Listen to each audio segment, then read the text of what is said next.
অবশেষে 3 ঘন্টা জার্নি করার পরে কিন্তু আমরা চলে আসলাম সীতাকুণ্ড। পাহাড়ে 10 ভাগের 1 ভাগে উঠতে পারিনি, তার আগেই আমরা কিন্তু সব হাঁপাই গেছি। আমি হাবাইনি ভাই, হাঁপাইছি না? আমি এখন তাহলে শীতই কাটি। হ্যাঁ এই না দেখো তো মাটি হ্যাঁ আর নামার সময় খারাপ। আর উঠতে উঠতে কিন্তু সবাই ক্লান্ত, সবার চোখে মুখে নাকে ঘাম আর ঘাম। ঠান্ডার মধ্যে সব একবার ঘেমে চলে গেছি। ফিরোজ অবস্থা খুবই খারাপ ভাই।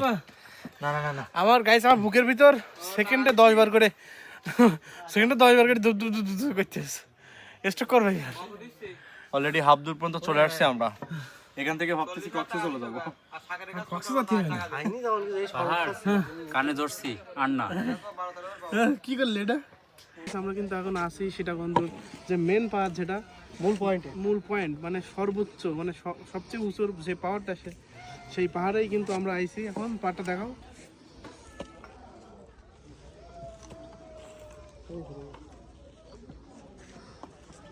মানে এত কষ্ট করি যে আমরা সেই কখন 9:30 দিকে পাহাড়ে উঠছি, আর এখন বাজে কয়টা বাজে? এখন মনে হয় 3টা। কত নিচে থেকে 3-4 ঘন্টা হাঁটতে ফুল একদম মানে আমরা আমাদের গন্তব্যস্থানে পৌঁছে গেছি। মানে এত পরিমাণ কষ্ট হচ্ছে, কিন্তু এখন এই যে ভিউটা দেখার পরে আর কোনো মানে ক্লান্তি নেই। মনে ক্লান্তি আছে? আর কোনো ক্লান্তি নেই। কি জানেন তো, ফার্স্টে তো আমি উঠতে যাচ্ছিলাম না, হাফ দূরে এসেই বলতেছি যে আমি আর যাবো না, আমি আর পারতেছি না। কিন্তু এইটা তো দেখার পরে মানে আর কোনো কষ্ট লাগতেছে না। ঠিক আছে, দেখা যাক।